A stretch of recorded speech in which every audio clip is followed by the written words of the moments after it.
Have you ever visited Edinburgh? It's a beautiful city, no matter what time of the year you go. The castle sits at the center of the city, is awe-inspiring, looking down on the surrounding areas from the mount. Peaks and valleys of the land have resulted in a city that just flows with the landscape. Streets that surround can be steep, with the numerous sprawling alleyways even steeper. It is here we find the flesh market close. It could be mistaken for any darkened causeway in the city. It sits among the shops and tourist traps, relatively non-threatening, and can be used as a shortcut to get down to the station if you're in a hurry. The name has been justified through some who point out that the flesh markets were a local term for butchers, and through others who suggest it's a hangout of women of the first vocation. These are incorrect. There is a market on the close, but flesh is not the product, it is the currency. Market hours are dusk until dawn, and the entrance fee is one mouthful of your own blood. Prepare a glass, and progress down the alley. As you get halfway down, swig from the glass and spit it against the wall. The blood will bubble and spread across the wall, coagulating into a hardened scab. This will then start to flake and scatter. A rather anticlimactic door will be revealed beneath. Stepping through is disorienting, as logic will tell you you are stepping into a building. The space you are stepping into has no walls, with darkness shrouding the edges. It is at the penumbra that the number of stalls are set up, run by individuals who look like market traders from across the globe, from Arabian merchants to Cockney grocers to New York street conmen. All of their clothes are splattered with blood and offal.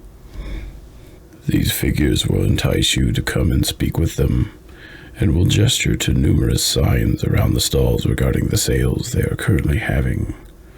Upon approaching one of these stalls, they will start to pressure you to make a deal with them.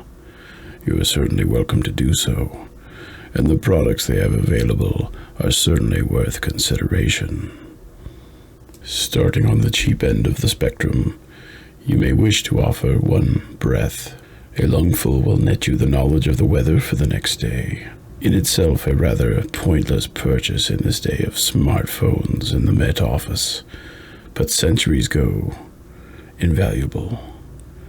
Taking this offer will result in the seller reaching out with his hand flattened, then quickly grasping it into a fist. The air will literally be stolen from your lungs, and cause a few moments of gasping as you catch your breath. Are you attached to your fingers? How attached? I mean, do you reckon you could do without your little finger? This sale will provide you instant forgiveness from any one person you desire, for any wrongdoings you may have encroached against them.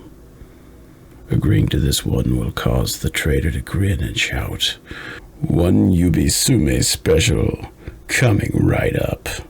They will lunge forward and grab your wrist, pinning it to the table.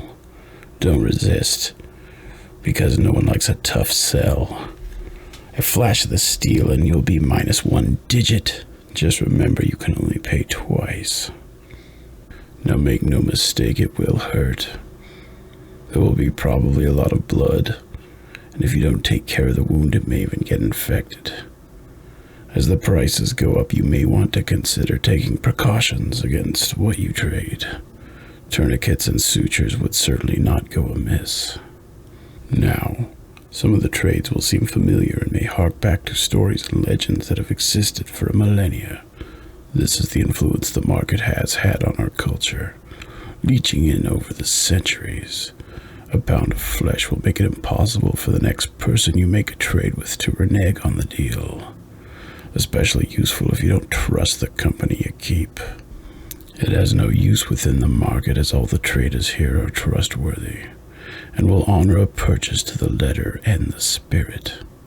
Best to leave this transaction until last. How about one of your eyes?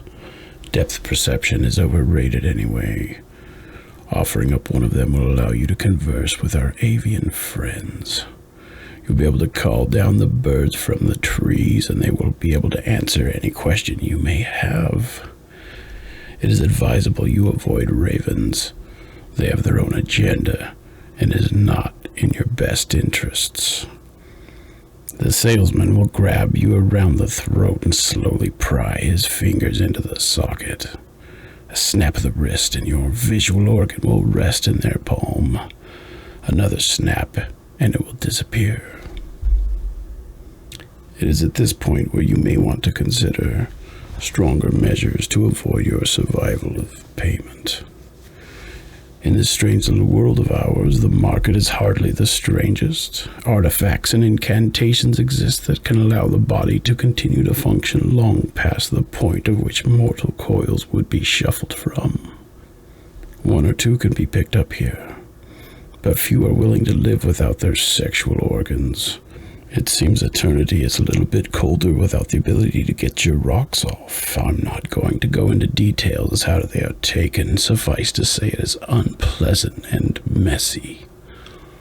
At this point, prices become a little more vital. What would you take for your stomach? In this deal, it would merit you the ability to understand the desires of anyone you talk to. While you converse with them, your mind will be filled with the images of that which they covet the most. This would provide a significant advantage to any budding salesman, and the deal has been taken up by several of the stall holders themselves. Some may argue that such a gift would be more poetically suited to the heart. That vascular muscle, however, is a part of an altogether different deal. By bartering with your heart, you can guarantee the happiness of any given individual for the rest of their life, however long that may be. The removal of these organs can be significantly painful, but the dealers will allow you a moment to prepare yourself before they will produce a short, keen blade. One practiced swipe later, they will be digging into your tissues. They have unerring accuracy and a level of cleanliness that rivals any surgeon's. Now, it is acknowledged in some places that once the deal has been sealed, a buyer may have second thoughts and may want to back out. This is not one of those places. Most of the contract here is left unspoken, but you are expected to have done your research. The buyout clauses are a killer. While most of the body can be put on the table, there are limitations. The fact of the matter is that the brain is the seat of sentience and cannot be fully placed in. I say fully.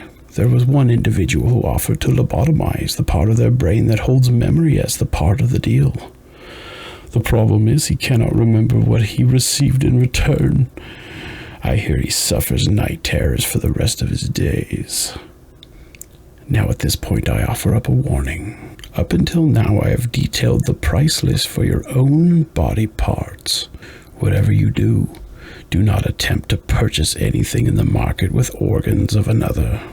Every figure in the market will stop and stare at you, and the one that you attempted to defraud will scream, "That is not yours to trade." Whatever it is you have tried to barter with, that body part will be taken from you as punishment.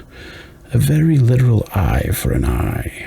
Despite whatever theological perspectives you may hold, offering your own soul will elicit the same result. There have been many theories postulated for this response, but the honest answer is we just don't know. The market has been trading in blood and bone for as long as civilization has existed, though the entrance has moved from city to city. Many have visited and shook hands with the butchers, though not quite as many got those hands back. A smart man would wonder how it is these individuals are capable of honoring the deals they broker.